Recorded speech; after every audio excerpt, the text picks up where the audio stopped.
Hi, I'm Jake Burns from Stiff Little Fingers, and you're listening to the Ireland Podcast. Hello, welcome to the Ireland Podcast. This is Fender Jackson. The time is 5:31 on the 20th of January 2026. I am online with this person. Who are you and what do you do? Well, Fender, I am Steve Mack, and I am coming to you all the way from the wilds of Seattle up in the Pacific Northwest of the United States.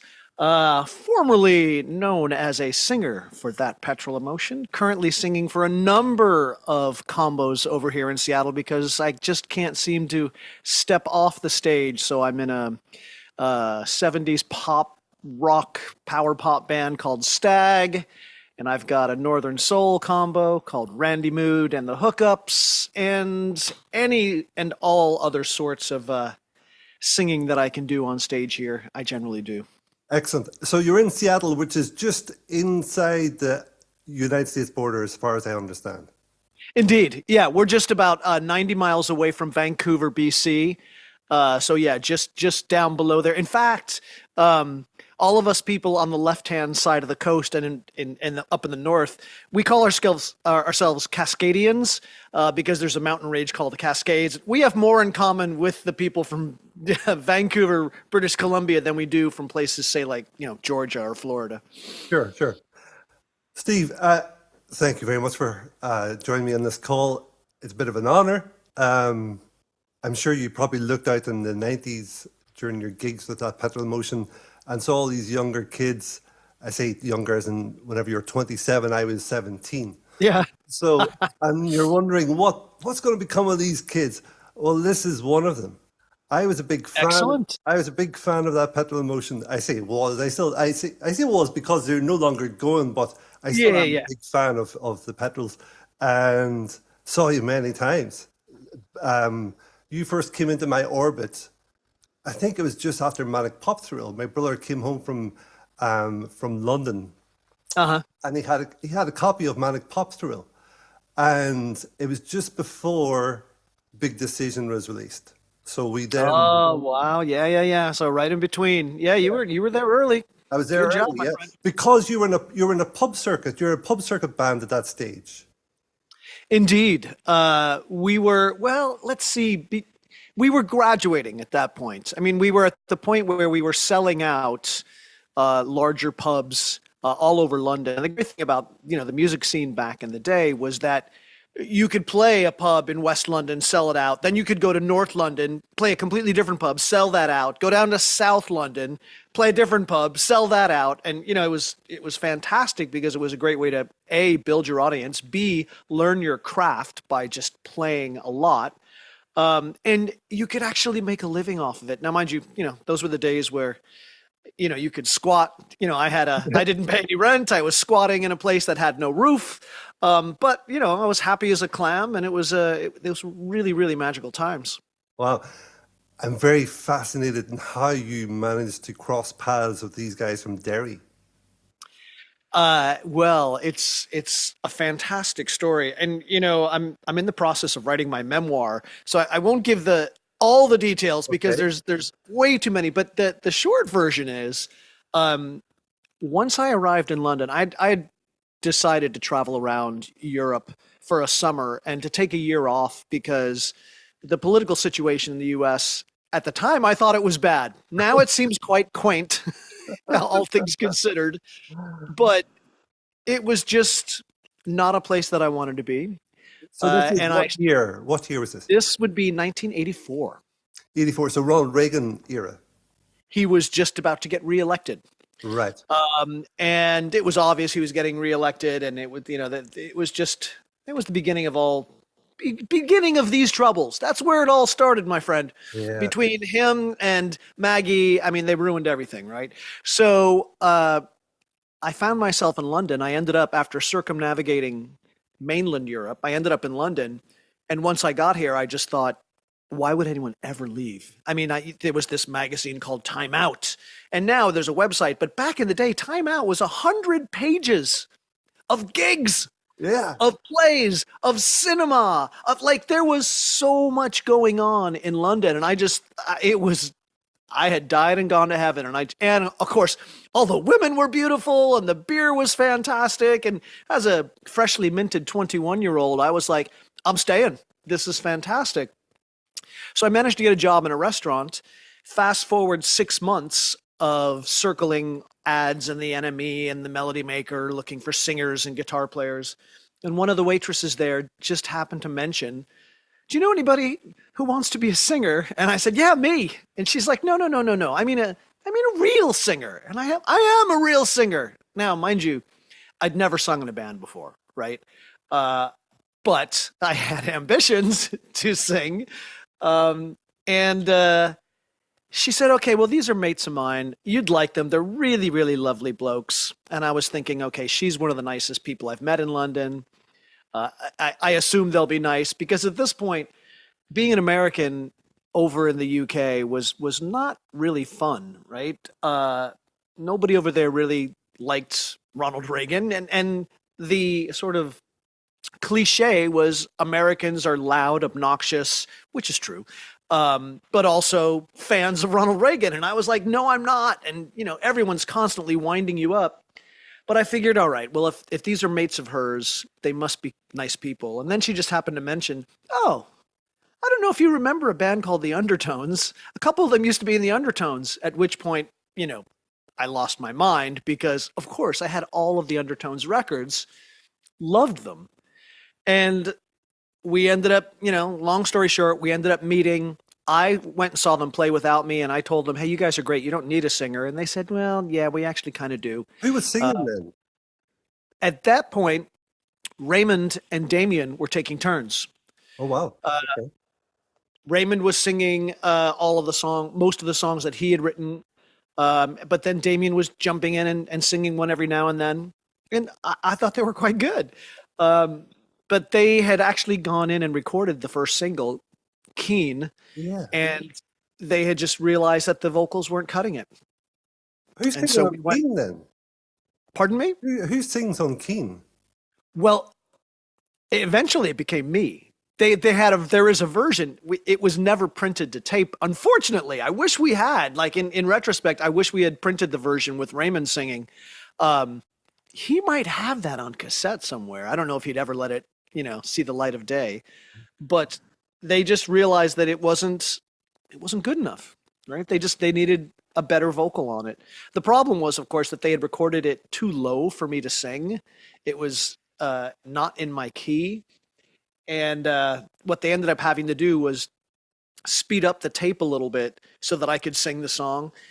The problem is what they then did, and this is, in retrospect, I don't know why we did this, but then we slowed it back down. So it sounds like this, because it's like, it just sounds like my older brother or something like that, or a larger version of me. And it's very, very strange. I wish we had just sped it up and kept it at the faster speed, but it was not to be. Wow. Had they auditioned other people? Pardon me? Yes, they had actually. They had auditioned tons of people. There was actually, I'm going to forget the name of the show because it's not an American television program, but there's a program where this famous comedian takes people out fishing, and they go out fishing on the lake and they just chit chat. And he had Paul Whitehouse on it, the comedian, and they were talking, and he happened to mention that, like, oh yeah, before I became a famous comedian, I auditioned for That Petrol Emotion. And of course, my phone lit up with all these text messages. What? You guys are, and I'm like, now hang on a second. I wasn't in the band then, so I'll have to check with the boys. And they were scratching themselves and then realizing, oh, that was that guy who was really, really funny. And they had actually thought he was a reasonable singer, but he's actually very tall, and they like, it just didn't quite fit. And they just thought he'd be a real good crack, but he wasn't the singer they were looking for. Wow. I think it was Bob Mortimer, maybe the guy from Shooting Stars was on the boat with him. I can't remember. Somebody sent me the clip and I watched the clip. But I was so fascinated that it was Paul Whitehouse who was in That Petrol Emotion for 5 minutes. But I wasn't paying attention to much else. And then they sang Teenage Kicks. Yeah. Oh yeah, they had a female singer for a while. That actually they originally when they first came over, the first time they played in a bar, I think it was Alan from Creations Bar. They had a female singer for a very very brief moment there. I met her later. She's lovely. But thankfully they all failed, and I managed to grab a spot and hang on to it. Why did you make the cut? You'd have to ask them. Of course, but I've only recently I'll say a couple of things. First of all, when I auditioned, it took place over 2 days. The first day, they taught me a couple of songs. They taught me the A side and the B side of the single. And I was like, okay, Keen, it sounds kind of like a Green on Red song, or, like maybe the Dream Syndicate. They totally stole the riff from the Dream Syndicate. But I'm like, okay, this is in my wheelhouse. I know this stuff. And clearly they must like American sort of alternative stuff. But when I realized that there was something there was after we had learned the songs, they were like, okay, do you know any Buzzcocks? And I was like, name the song, right? And so Raymond handed me the lyrics to Fiction Romance, and we ran through that, and it was like, oh my God, this is so great. Then they're like, do you know any Velvet Underground? And I'm like, name the song. And they were like, okay, how about Pale Blue Eyes? So we did Pale Blue Eyes. Wow. And we ran through a number of covers right then that were just in my DNA. Yeah. And I just thought, I am in this band. Like, this is going so incredibly well. However, and then I went back to my job at Covent Garden, and I went out that night and got hammered with all my mates because I'm like, I'm going to join a band. I'm going to join a band.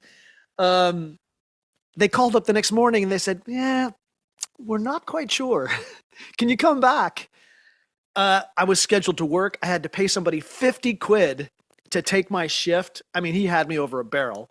And I went back with a throbbing hangover, and we did some more stuff together, and I thought I bombed it. And I thought, okay, I cannot believe this. That was the shortest bout of euphoria I've ever had. Like, I'm in a band, and now I screwed it up. And I heard recently, it was some interview that I think Raymond had done and I had done. We had done this separately. And I read that Raymond had said that it was John O'Neill who was in my corner and just said, he's the guy.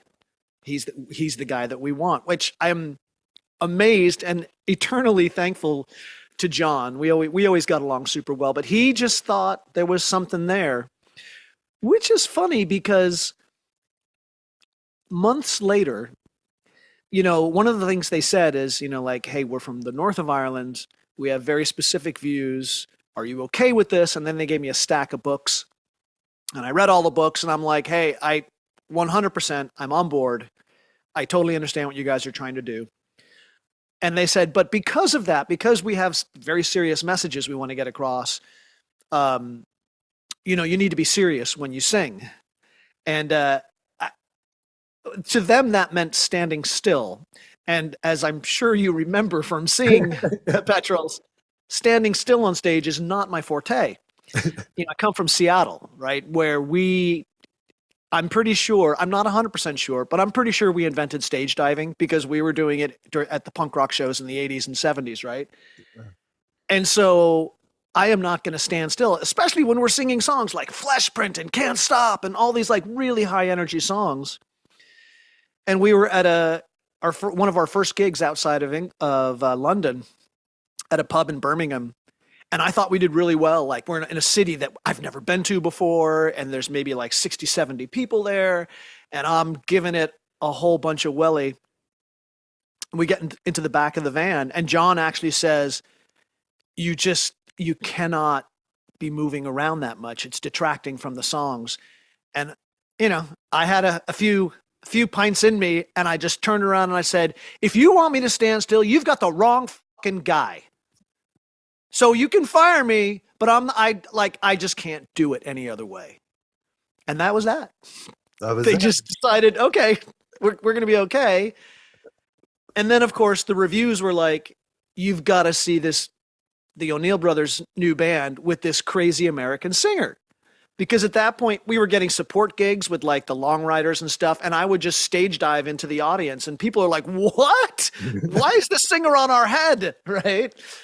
And everybody was ready for it, right? We'd had at that point in London, there'd been 5 years of people standing still, and the Sisters of Mercy going, "Oh," Yeah. and now here comes this, young 21-year-old doesn't give a shit American who's prepared to jump on your head if you're not going to dance, and it was right place, right time. It's funny that you're from Seattle. Are Nirvana from Seattle also? Yes, ish. They're actually from a town called Aberdeen, which is a couple of hours outside of Seattle. But, once they left Aberdeen, they came to Seattle, and they were a part of the whole sub pop scene, which was Seattle based. I can take you further back than that, because Kurt Cobain's ancestors came from Carrickmore in County Tyrone, which is just neighbouring County Derry. So the reason why I'm asking that is because is there a culture, or was there a culture in Seattle at the time of high energy, high octane singers? Absolutely. Seattle has a history of garage rock, right? I mean, the Sonics are from here. Jimi Hendrix, like there's a really good history of music and aggressive music. And I think a lot of that comes from the fact that Seattle, until the sort of bust out in the 90s between software and music, it was a backwater up in the northwest corner of the United States. Very few bands made it all the way up there because they'd be like, why? You're just going to play one gig in Seattle. So, and the weather's very Irish. It's very dismal and it's dark because it's north, right? And so we made up our own fun, right? We would literally get in each other's basements, strap on instruments, and just make a huge racket. And the bands that did come to see us, like there's always been a strong, love of Black Sabbath and that kind of really heavy, muddy stuff. And then when punk rock kicked off in the late 70s and early 80s, those bands would come. So we had bands from Vancouver, like the Pointed Sticks and DOA would come down, and their gigs were just mad. They were insanity. And then we had Black Flag coming up, and the Dead Kennedys coming up from, because they were all West Coast, so they would just get in a car. So, and then we would go down, I say we, but I wasn't in a band at that point. But there was this really sort of healthy exchange on the West Coast of all this very aggressive punk rock. And early punk rock in the US was a lot more, I wouldn't say violent, but there was a lot more energy than the stuff coming out of the UK, which was like, oh, let's spike our hair up. And we'll, like Generation X is basically just a pop band wearing punk clothes, right? Great songs. I don't mean any, I'm not casting aspersions on Generation X. They were a great band, right? But it was all about how lovely they looked, right? Whereas on the West Coast, you're face to face with Henry Rollins or Des Cadenza from Black Flag. Those guys are going to kick your ass, right? Because they're angry, and we were just a big part of that, right? So we had the same energy of like, yeah, there's nothing else to do. Let's go.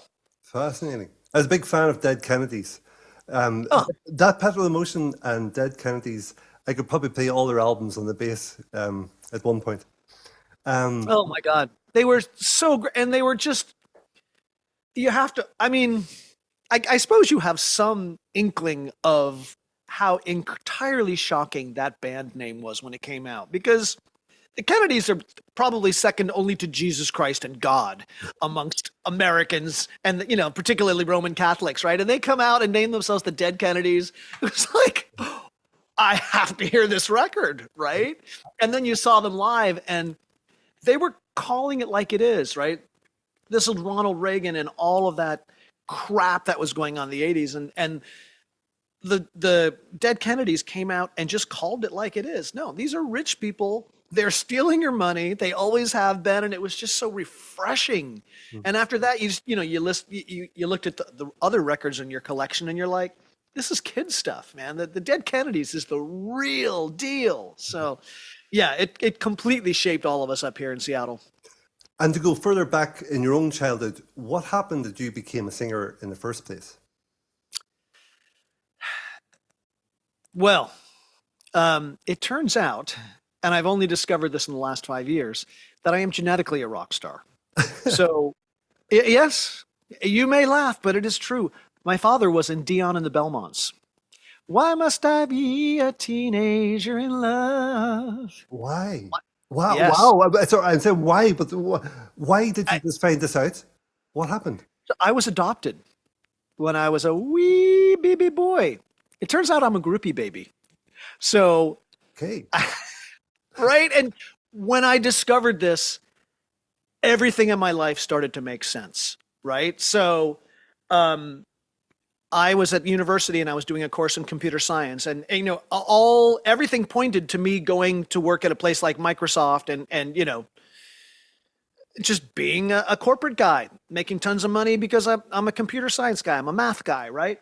And I just did a left turn and said I must go to England and join a band, and my family are like, "What are you doing?" And I'm like, "I not sure." And now to find out that I was just following my genetic destiny, right? Like I've got music in my blood. And so that makes tons of sense. And even growing up, even when I didn't know my biological father, I always played musical instruments. I used to force my father, my adoptive father, to take me to the record store and buy records. And he was always amused, like, "Why do you want this?" And I'm like, "Because it has the Sounds of Silence on it. I need that song." Right. And there were just, and then when my parents divorced, I talked my mom into buying a stereo, and then I talked her into buying me Elton John records, and then I talked her into, then she finally just started giving me an allowance, and then I would go and buy, I found this shop that would, if you waited a couple of weeks, they would sell the singles for really cheap. So that's when I started picking up David Bowie records and Led Zeppelin records and The Sweet. And, I have always just, music has done something like genetic inside of me. Like it just vibrates my body. And that's what gives me the greatest joy in life. Fast forward to, high school and college where I started going to a whole bunch of gigs. And especially when I started going to punk rock gigs and seeing Iggy Pop. Like I saw Iggy Pop and it just changed my life, right? I'm like, that is the greatest performance I've ever seen in my life. And What year was that? 79, maybe? Okay. Something So like that. It was the New Values tour. Okay. Yeah. Yeah.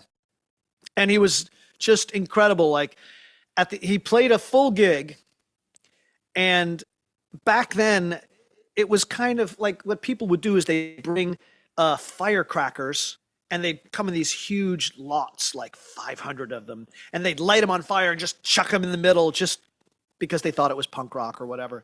So one time they did it when Iggy was playing, they threw him on stage. It caught the drum kit on fire. And there was this huge stampede towards the exit, but I was still like kind of high from watching Iggy play. And I was just like, and my college girlfriend was with me, and I'm like, let's just stand to the side here. Let's just watch. So everybody leaves except for maybe 50, 60 people. Iggy comes out on stage carrying a huge salad bowl and a spoon, and he's going bang, bang, bang, bang, bang, and goes up to the mic. He goes, "Doesn't fucking matter. Doesn't fucking matter. We'll keep playing with this." And I'm like, "Wait, what?" And he starts yelling at people, and the support band, which was a Seattle band, you can use our drum kit. So they pulled the old Iggy's drum kit off, put the support kit drum kit up. They got up there and they played another hour's worth of Stooges songs to me, my girlfriend, and like 40 of us. Wow. And I was like, this is the greatest night of my life. And seeing Gang of Four, John King sing, there's a number of seminal gigs where I would be out of my mind so high seeing these bands. And just, I mean, naturally, not on drugs or anything, but just watching these bands and being in the mosh pit and just going, this is what I want to do. This is what makes me feel good, right? And if I could be in a band and feel this good, it'd be great. And then, of course, the magic is 10 years later, being in a band and looking out in the mosh pit and seeing people with that same look on their face and going, oh, wow, I'm passing it on to people such as yourself, Fender, in the mosh pit going, wow, this is so great, right? And wow, that's mental. And I wonder just how many people are listening to this and being inspired to start a band, which is, incredible. So as a child, were you singing with your family, at Christmas times or anything? Were you singing in the shower or anything like that? I don't recall, but what's interesting is I have a 15-year-old now, and he's constantly whistling and constantly singing in the shower, and he has immaculate taste. I get an A+ as a parent. He's like, Dad, let me play you the song I found.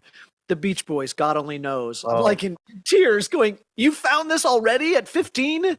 You're so far ahead ahead. So I imagine because he's just a little mini me that I was probably doing the same thing. I've always whistled. I'm sure I was singing in the shower, but it wasn't my ambition. Like, I am going to be a singer. Not until you went to London. And that's a question I was going to have. Did you go to London thinking, I am going to join a band? Yes. Okay. So I don't want to derail you. Keep going. Yeah. I mean, so by the time I got to London, I really wanted to join a band, but I was also scared shitless, right? Like I mentioned earlier, like English people were just constantly winding me up about being American, and every time I opened my mouth, they'd be like, oh, and they'd start talking about the septic. And I'm like, look, I understand your Cockney rhyming slang, and I understand that you're talking about me now, right? And so I didn't know how I was going to join a band when I was kind of terrified. And also, I was like, oh, maybe I'll be a singer, maybe I'll be a guitar player. Now, I'm a reasonable guitar player, but I am not a good guitar player. So I don't know what I thought. I thought, maybe I'll be a rhythm guitar player because, I can hold the guitar up and play any chords you want, but there's no way in God's green earth that I'm going to play a solo or a lead line for you. So it was just, I don't know. I just had the passion. Like, I want to do this. I think I could be really good at it. But no singing lessons? No. Wow. I sang. So I did spend 2 years in the school choir in high school because I realized that's where all the girls were. And I'm very good at making plans and putting them into operation. So, my last 2 years of what we call high school, I wanted a girlfriend so bad. And I just realized, okay, all the girls are in choir and they're all acting in the stage plays. So I'm like, I'm going to join the choir and I'm going to start acting. And it worked, right? Like all of a sudden you have all these female friends and, eventually I got a girlfriend. So I sang in the choir there, and pitching has never been a problem for me. Like I hear pitch really well, and, and I have a pretty loud tenor voice. So I knew I could sing. I knew I could sing in key, but I'm a tiny little guy. I have kind of a squeaky voice. I didn't know how this would translate to, a band. And in particular, like in the 70s with bands like Cheap Trick, everything was in my key. I could sing all those power pop songs from the 70s, but then you get to the 80s and everyone starts to growl and people are doing punk rock and stuff like that. And I'm like, yeah, I can't do that, right? I don't have that voice, right?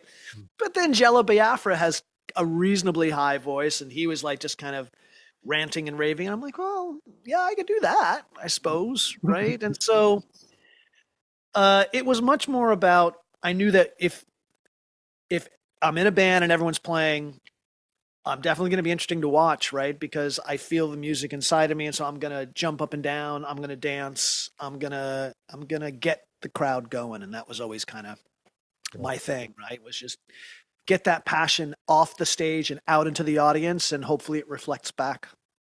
So fast forward, you're in the band, you're doing these gigs around London, and you get some interest, and then Manic Pop Thrill.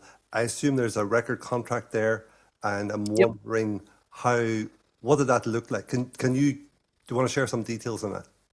Yeah, sure. Again, these were magic times. So the first record was supposed to come out on Creation, because Raymond had a very, very good friend whose college roommate was Dick Green, who was half of Creation Records. And Dick was like, when he found out that his friend Mickey's friend Raymond had a band with the O'Neill brothers, they were like, come on over, we'll put a record out for you. So that's why the Petrol started coming over to London to play some gigs, to talk to. From Derry then? So they were in Derry at that point, gigging away, and then he came over for that? Yes. Okay. So initially they started off, it was just Raymond and John and Kieran, and they were just playing in Derry at little tiny pubs. Then Damien found out that his older brother started another band. So he said, I want to join. And they're like, we have 2 guitars. And he's like, well, I'll play bass. So then it was the 4 of them. And Damien was commuting back to Derry to learn the songs and rehearse. Then they found out that Creation were interested. So they came over to London and started playing some little tiny living room gigs. There was an upstairs pub that they played at a couple of times.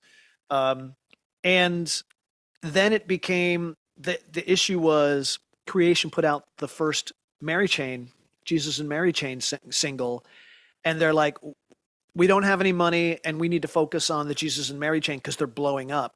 And it's interesting because I remember I was there at that time. That was late 84. And I was just in London. We were listening to John Peel and we heard that first Mary Chain single. And I went out and bought it because I was like, what the hell is this? And I saw all the early Mary Chain Understand gigs. Was it called? No, before that. I should know. They were my first band that I saw. It was I remember it had a black cover. It was basically just. Yeah. And with this kind of mumbled, Beach Boys song in the background. And so Creation said, we can't put the record out. And this other record label, who were sort of loosely affiliated with Creation, they just they had friends in common. This label called Pink said, well, we'll put the first single out. Upside Down, by the way. That's it. Yep.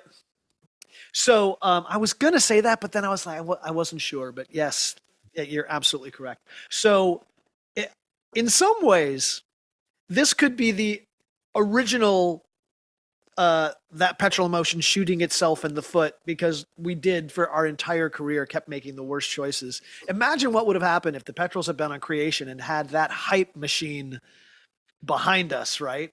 But we didn't. Instead, it came out on the Pink label. Now, of course, because John and Damien were involved, we got plenty of reviews. It went to the top of the indie charts and the back pages of the NME and stuff like that. And then when it was time to put out another record, we wanted to put another record out like 3 months later. And Pink was like, no, God, we need to save some money. They just had jobs and they were just like trying to save money. Because back then you had to, pay for the physical pressing, and then you had to sell the records, and the distributors didn't pay you, for 2, 3, 4 months, whatever. It's a long drawn out process. So we decided to put it out ourselves. We met a guy at Rough Trade who said, look, you can start your own record label and put it out. And because we were playing gigs regularly and we were making hundreds of pounds, we're like, okay, well, we'll just save money and we'll just put it out ourselves. So we started our own record label called Noise a Noise, which was a Buzzcocks reference. Mm-hmm. And we put out our second single, V2, on Noise a Noise. We actually put out another record by a band called The Turncoats, which is a great record. Anyhow, by that point, we had taken on the guy who used to book gigs for the Undertones, had found out that, John and Damien were doing stuff. And he said, well, why don't you let me start booking gigs for you? So all of a sudden now we're getting support slots with the Long Riders who took us on tour around the UK, and lots of other support slots at the Hammersmith Clarendon and stuff. So now we're starting to play to hundreds of people at a time. And that's when the record labels are like, okay, there's something going on here. and this small indie label called Demon approached us, and they were. It's interesting. They had a number of labels, but they were all based in the same building out in West London. They had Ace Records, which put out compilations, but they were part of the whole Jake Riviera empire, who was kind of from the pub rock era, and ironically, Demon has survived to this day, right? I think they got purchased by the BBC, if I have things correct. But anyhow, so they approached us and they said, "Hey, look, why don't you sign a record deal with us?" And they weren't. I had forgotten. Rough Trade had expressed an interest at this point, and the Jesus and Mary chain either had just signed or were about to sign to Rough Trade. And we were really interested in being on Rough Trade, right? The Smiths, and they were this bastion of independent thought. God, this might be yet another time where the Jesus and Mary chain screwed us. And I say that with love in my heart. They're great guys. Yeah. Our careers were parallel. Yeah. In many, many ways.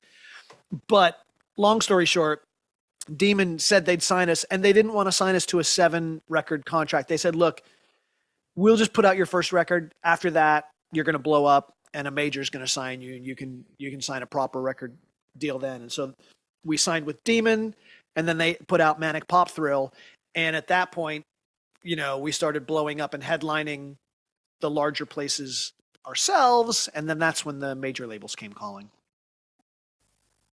Manic Pop Thrill. So Miss Ellie is on the cover from Dallas. I believe so, yes. What do you mean? So you don't even know who's on your album cover? What happened there? I don't think it was, we were told at the time. I can't remember. To me, it was just an interesting image, right? I liked the fact that it didn't hit you over the head with anything. It was just this large image that was interesting to look at. But I believe it was one of Raymond's friends who did that. And what he had this television that was on its last legs, and he just messed up the colors and the contrast until it made something interesting. And then he took photographs with his camera, and he actually had a series of photographs like that he did. I believe he did an art show of his photography, which was literally just photographs of interesting things on his telly. And when Raymond approached him, said, "Hey, have you got anything?" He said, "Yeah, how about this?" So that's how that came to be. It wasn't any specific choice on our part. It's funny, whenever I'm listening to your stuff as a teenager, and I don't know much about music history, it's beyond what I've listened to it to that point. And then I go through life and acquire different musics, and then I revisit your music. I can see other influences that I didn't see before. And sure, something that really jumps out at me now is how influenced you were by Cat and Beefheart. I know you did Zigzag Wanderer.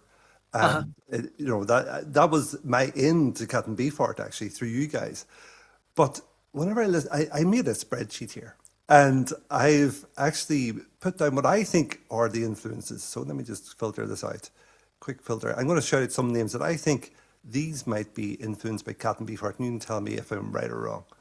So from Manic Pop Thrill, Circusville, Mouth Crazy, Cheapskate, Swamp, that riff, Split, Belly Bugs, In the Playpen, Candy Love Satellite, Gogglebox, Last of the True Believers. I think, oh, and by the way, Split, I've got Captain Beefheart on speed. Yeah. Am I misreading that? So, yes, but you have to mix a bunch of more stuff into the stew. Look, I love Captain Beefheart, but I'm not one of those people who says that Trout Mask Replica is one of the greatest albums ever made. It is a load of shite as far as I'm concerned, right? But if you listen to Clear Spot, it's a perfect record, right? So he was an artist first, and he definitely liked to provoke, and he was just coming from a different planet, right? He's one of those people. I think he believes that Trout Mask Replica was his greatest thing, but it's basically unlistenable, right? But there's so much goodness in the way that he approached his band and his musicians and tried to make really interesting sounds. And the arrangements of some of his, at least what I think are his best records, are fantastic. So there's definitely an element of Captain Beefheart in our music. An even bigger influence, I would argue, is Pere Ubu. So that first Pere Ubu album, I mean, we did Non-Alignment Pact on it's, you know, on the B side of something or other. I can't remember where. I think it was. But we basically, at some point or other, covered every single song on that record. We would just work a new song up, and it would be in our set for a while, right? And again, there's an element to Pere Ubu where there is some standard rock stuff going on. But then there's this guitar going, like the siren guitars, you know, that's Can't Stop. Like that's Pere Ubu coming in there. And for what it's worth, all the, you know, like that's Pere Ubu. That's down at the farm, bedroom, bedroom, and then that song stops and goes. I mean, we were not afraid to, you know, what do they say? Talent borrows, genius steals. There was a lot of stealing going on, but yeah, that's how a lot of rock and roll is made, right? You know, you get bits of this and bits of that, and you don't even realize it. It's just this moisture in the air, and before you know it, you've got this new song that has bits and pieces of all of that stuff in there. It's nice to hear you reference Velvet Underground, because I could hear a lot of Velvet Underground in your material as well. All the slow stuff, you know, yeah, is definitely 100% influenced by the Velvet Underground, right? And that was one of the things that attracted me to the band, is they had this other side that they could do that, right? I always wanted to join a punk rock band, but at the same time, it's like there's very few punk rock bands that could turn around and play Pale Blue Eyes, right? And we could do Under the Sky and Cellophane on the same album. Now, that wasn't exactly a great idea, but nevertheless, we could do it. Why did you say it wasn't a great idea? Because the people who want to hear Cellophane do not want to hear Under the Sky, and vice versa, right? There's a reason why, you know, Sonic Youth albums sound like Sonic Youth albums, because they have their sound, and you put it on and you immediately go, oh, that's Sonic Youth, right? Whereas you put on Under the Sky and you go, oh, wow, the Petrol sound like Sonic Youth on this song. And then, you know, 4 songs before that, we were a little I French cafe song. Yeah, right? And it's like, I always maintain that, you know, End of the Millennium Psychosis Blues should have been 3 12-inches, right? Or really what we should have done is we should have made a record that sounded like Babel, or at least some facsimile thereof. We should have taken the dance songs, put them out under a different name, and then when people found out it was the Petrols, it would be like, oh my God, right? And then it would be like, we could have gotten a lot more press for like, I can't believe they also did that at the same time. And then we should have saved the slow stuff. Actually, I would say about 1/3 of Millennium should have just gone to the fucking trash bin. I mean, Gogglebox, that's a terrible song. You know, Belly Bugs on Babel, terrible song. Like, these songs never should have seen the light of day. It's funny. I feel that album, I had to look at the date of it, because I was thinking, this must be an 80s. This must be an 80s release. And I was looking at it, and of course it is 80s, 1988. And the production, it reminds me of David Bowie's Tonight album, in that there's some good songs in there, but they're buried in a mix of sheen production. Yeah. You know, like you can't hear the song because the production's too much in the way. Yes. And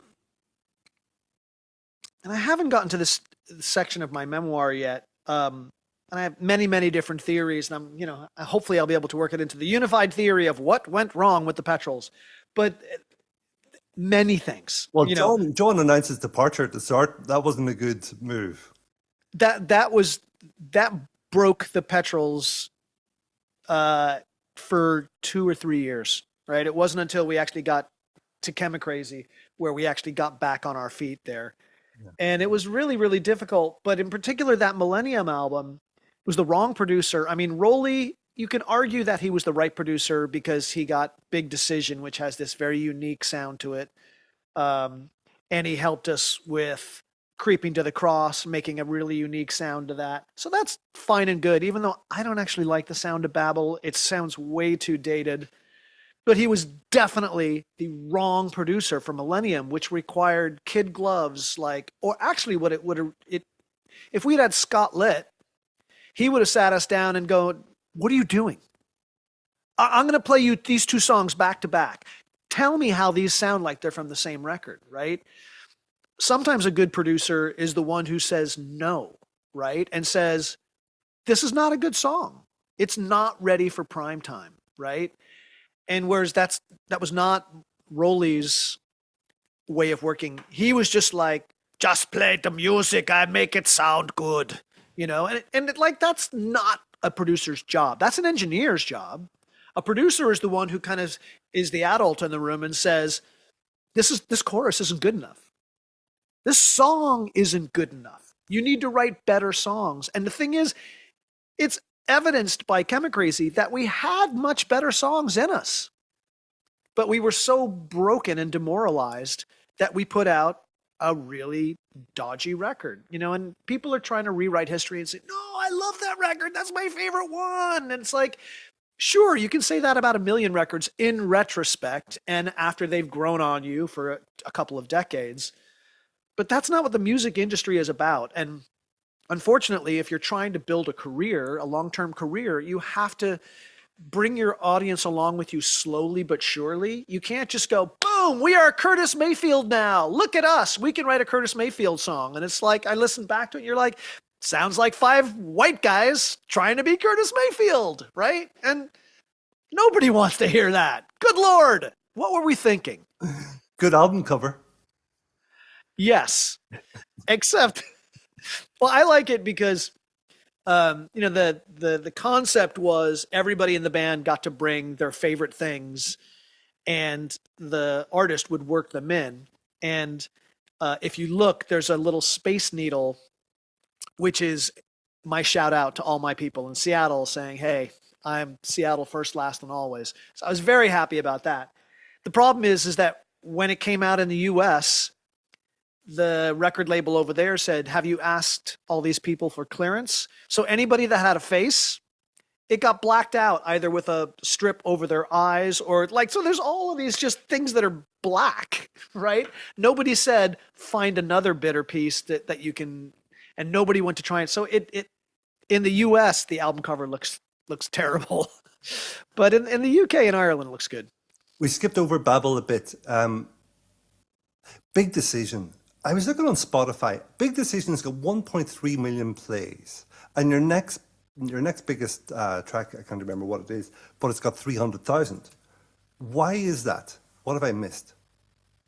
Well, it's funny because it changes. So last year, my son finally kind of realized that his dad was kind of a big thing. He screenshotted That Petrol Emotion homepage. He's like, Dad, you have so many followers. And I'm like, yeah, dude, yes, I know. But at that point, a year ago, the most popular song was Spin Cycle. And he's like, Dad, I love Spin Cycle. It's my favorite song. And I'm like, you do realize that's the only song your dad wrote? He's like, what? And I'm like, yeah, it's a long story. But that was the only song that I brought to the band and they played as is and said, yeah. So for a while there, my song was number 1, which was great. As for Big Decision, this is going to be controversial. I know. I don't even like the song.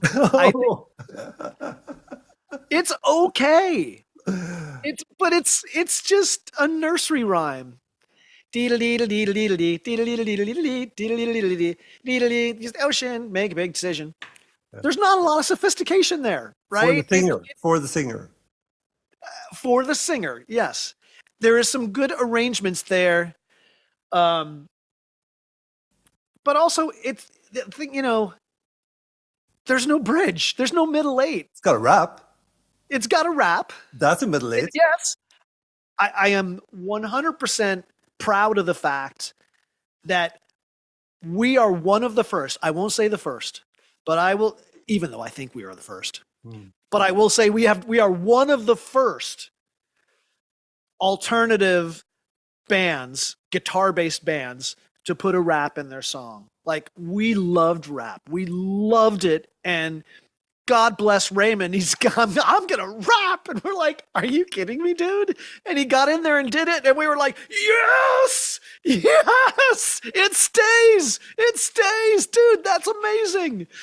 And, you know, all of a sudden you look out there and the indie kids went bonkers over it, right? And they're all out there rapping away. And I'm super proud of the fact that we were blazing a trail there. And in that case, we did it well. We did it really well. It worked in the context of the song. Brother D, from Brother D and the Collective Effort, who basically Raymond stole that rap from, came to see us in Washington, D.C., and he's like, I love your song. I love your song. It's important for everyone to keep talking about this stuff. I love what you guys are doing. And like, that was it for us. We were like, Brother D came in and told us he loved Big Decision. We're like, okay, we can die happy now. So that was a great song. I loved that. But the song itself, everyone loves it. God bless them. It's not my favorite. What song do you like on that? I'm thinking Creeping to the Cross has got to be one of your favorites on that album. I love the fact that we were able to do that song, because I was always kind of on the heavier side of things coming from Seattle. And, you know, when Kieran came to us with that song, and, you know, originally we played it live without the and that all happened in the studio. And, you know, at the time I was listening to a lot of really heavy stuff. And then I realized, like, oh my God, we can do this. We can, you know, swing with the big boys on this one. This is just as heavy, if not heavier, than anything I'm listening to right now. So I was super proud of that. Again, if I'm looking at the That Petrol Emotion canon, is that the first song I'm going to play to somebody? No. If I'm going to introduce somebody, because now, you know, I meet people all the time and my friends are like, do you know this guy? He used to be in this band. And I'm like, no. Don't, they're 20. Oh God, don't, because of course the kids just like shrug. They're like, I don't know who you are.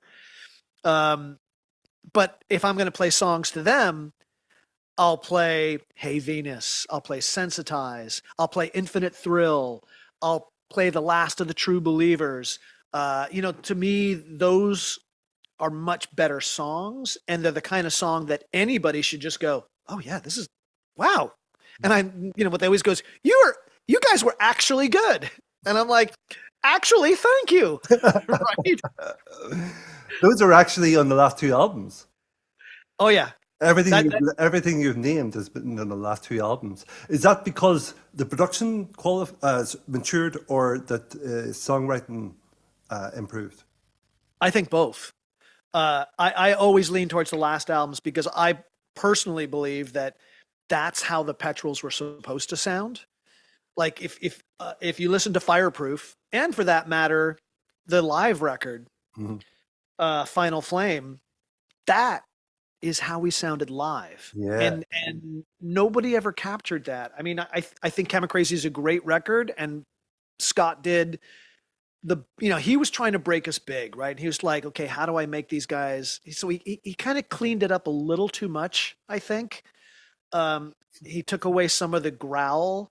And the thing is like, 2 years later, everybody's out, like grunge is breaking. And, Nirvana, it's a grunge record, but it's a pop record, right? I think the Petrols could have and should have had a record that sounded more like the first Nirvana record rather than Chemicrazy, which is a little too squeaky clean, right? All the drums got replaced with samples. We had a great drummer. Why did we replace the drums with samples? Were they all replaced? The drums were all replaced? On everything except Mess of Words. Wow. Yep. And possibly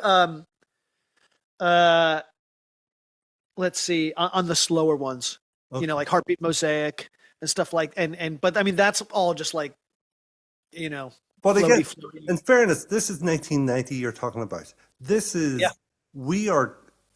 remember I was talking to my buddy, Sean Ogue, and we were talking about production in the 80s.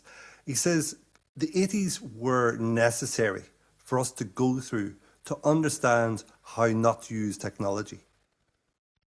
Yeah, unfortunately, my band was that was the I went through it. You led the charge. Yeah, you're the cowboy getting the arrow in the back in the movies. Yeah. Yeah, and I mean, look, there's also some great records from the 80s. You know, like Public Enemy, which is all samples. Their records are still so funky and so relevant, and they literally make the hair on the back of my neck stand up because nothing sounds like Public Enemy. Fear of a Black Planet is just a groundbreaking LP. So you could make great records in the 80s. Very few people did, right? And you hear that huge booming gated ambient sound and you're like, oh, here we go, here comes an 80s record, it's gonna pound me over the head with the drums because that's why I like to listen to records, is I like to be pounded over the head with drums, right? And I'm as guilty of it as anybody else, right? I was there, I was in the middle of it. But thank God we're through with it. I remember you guys at Fela. Remember that gig, Trip to Tip? Oh yes, absolutely. That was phenomenal. And you played a standout track even today. Whenever I look back at that whole weekend, I think I went a couple of weekends, and all of those times that I spent there, a standout track of the whole time there is Blue to Black. That Amazing. That sample, that bass line, that groove in the drums, the locking of the bass and the drums on that track is just phenomenal. It is absolute. Thank you. I 100% agree. Again, that is a track that I am so proud of. And the fact, so the sample is picked out of the middle of a Charlie Mingus track called Better Get It in Your Soul. Wow. And the fact that Kieran, he actually pointed it out because I was the tech guy. And so I'm, we're in my house and he's like, okay, I want to get the sample. And he's like, there. And so like I recorded it and then I snipped it down and then looped it. And we were like, oh my God. And then he's like, now just put a on top of it. So we did that. And then that's the Stooges. And then there was a wire sample that went and so we put this thing together. And when we brought it in to play to the rest of the Petrols, and so the Stooges thing, Damien just took that and started playing that and working around on it. And then that Raymond was interpreting the wire sample. But that still sounds unlike anything else. And in fact, the other day, we have a great local radio station over here that they also broadcast online. They're called KEXP. And they were playing the Charlie Mingus song. And it's like a 12-minute song.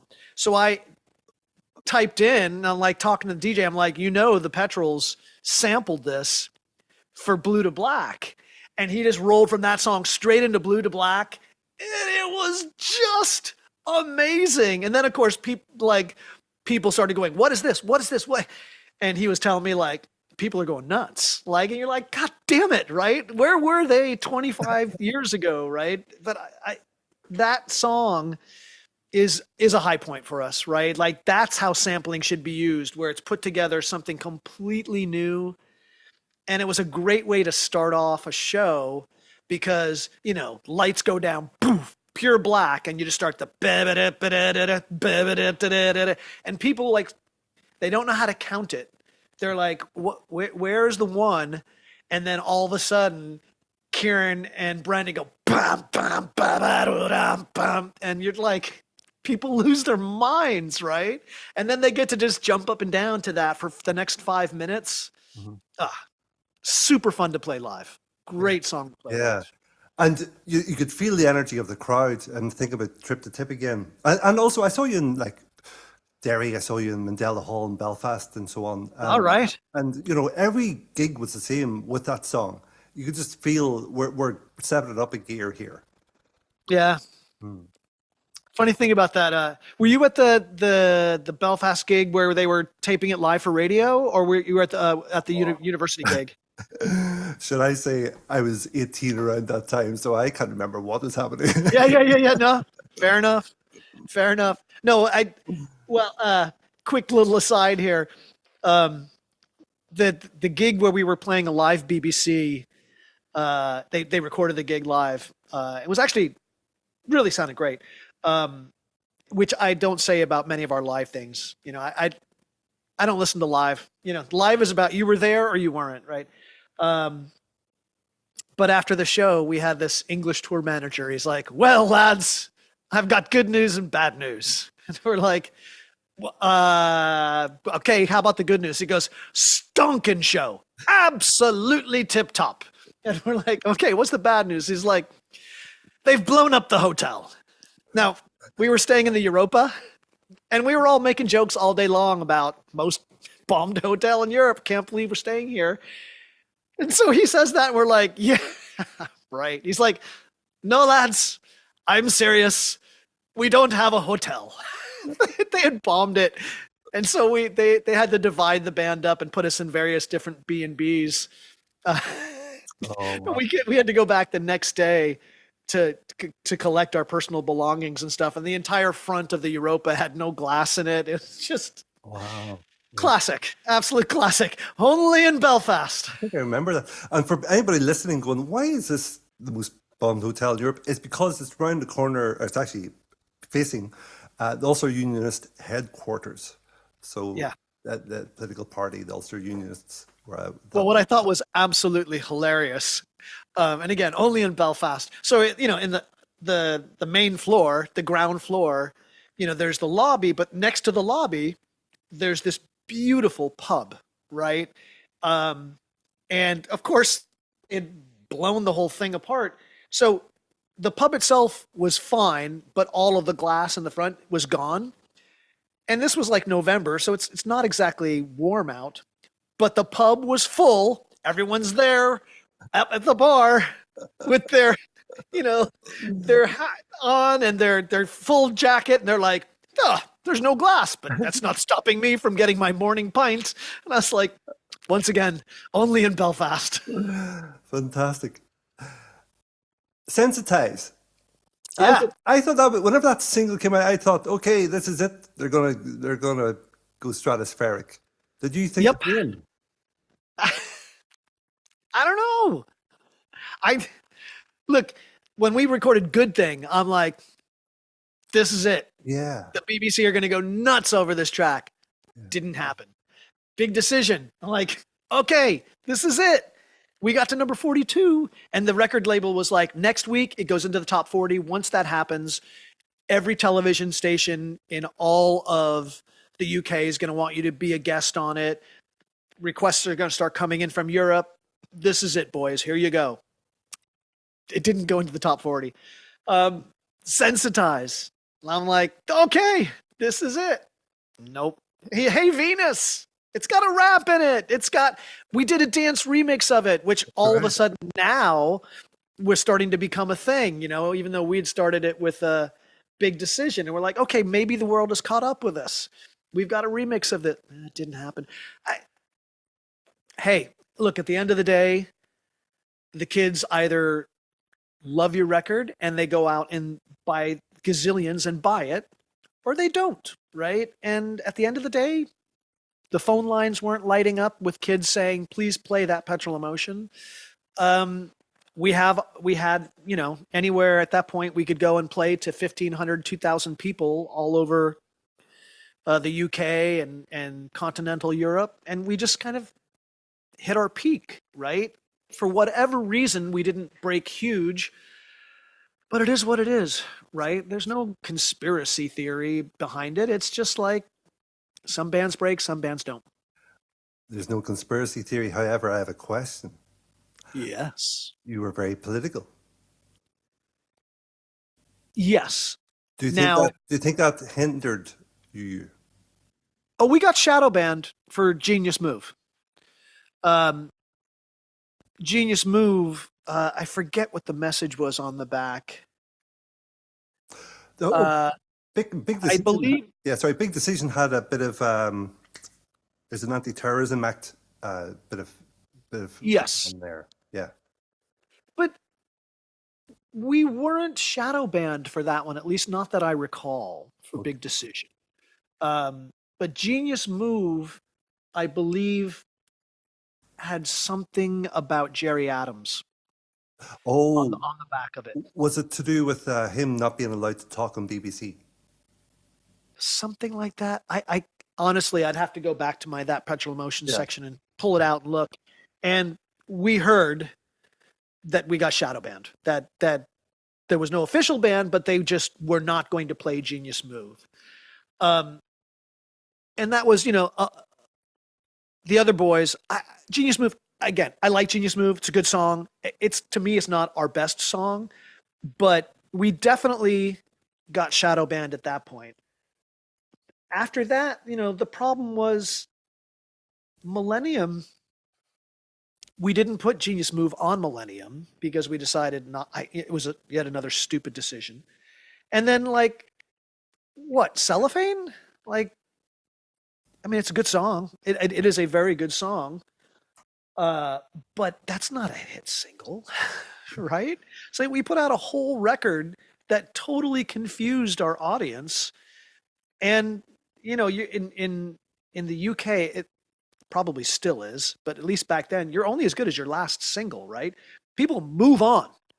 Radiohead's around the corner, right? The freaking Soup Dragon's got a hit, for God's sakes. You know, like it whatever it is, right? There's something else coming around the corner. You better be better than that, right? So there's this immense pressure to put out something that's going to be better than everybody else. And there's a gazillion bands, and they're all fighting for attention. So yeah, it's tough. And yet you influenced so many people. I would like to think so. We know so in cases where, like, for example, the Manic Street Preachers came out and said that they fucking loved us and they went to see all of our gigs. Super Furry Animals said that they loved us and went to see our gigs. Tom York from Radiohead name dropped us once. You know, so yes, we were a great live band. You know, we knew that when we were playing, we'd look out in the audience and you'd see the bands out there. And then they'd come backstage afterwards and they'd be like, "Oh my God, it's so great." So we knew that we were a musician's band. And yeah, they knew that if they're going to play on our stage, you better bring it, right? That's why we always brought really good support bands, because we wanted to be challenged. We wanted to play with the best, and we wanted everybody to, like, see the best bands. And that part was great, you know, and there's a lot of gratification playing at a venue and musicians who you respect come to see you.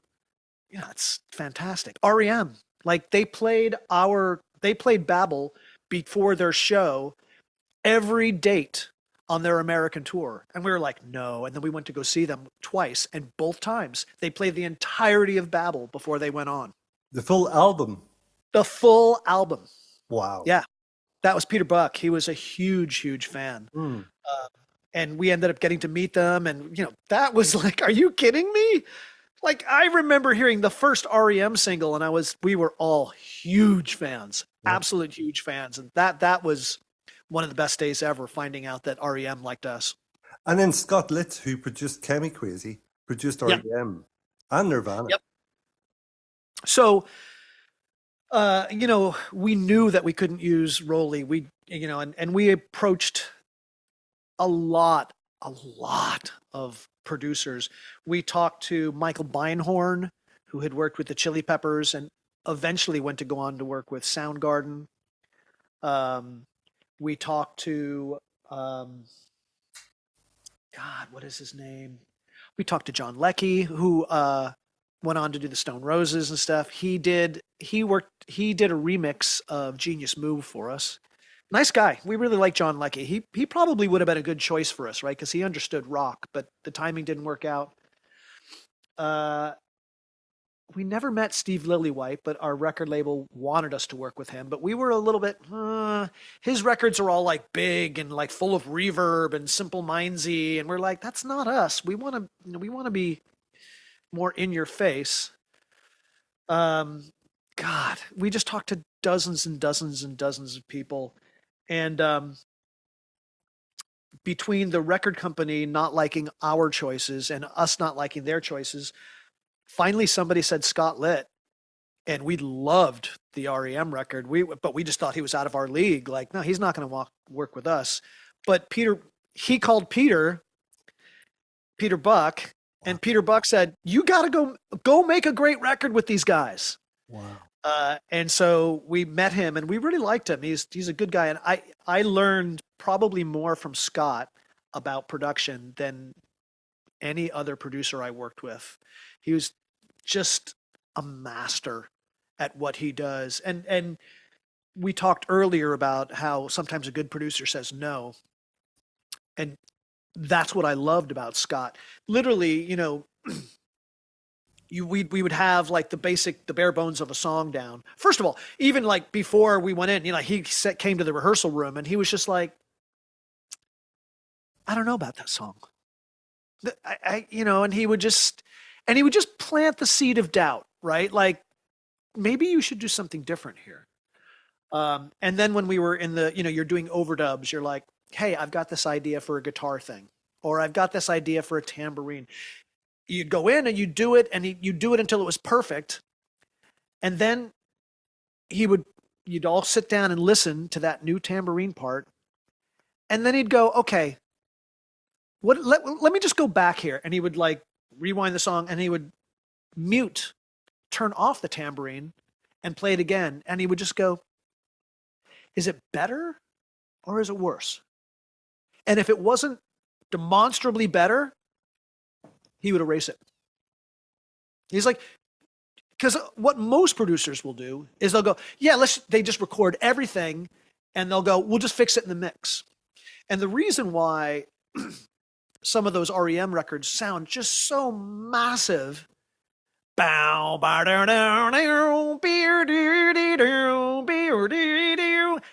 the only thing in that mix. That guitar is super loud because there's no tambourine, there's no double guitar, it's just like one guitar really loud. And then he turns that down, and then he pushes Michael Stipe up, who says, this one goes out. And it's like everything in its place. And I just sat there with my jaw on the mixing desk and going, this is how you make records. God damn it. Thank you for listening. If you know someone who might value this conversation, feel free to pass it on. The Ireland podcast is intended as a record of long-form conversations like this. And if you would like to support the continuation of the work, there is a link in the notes. Take care.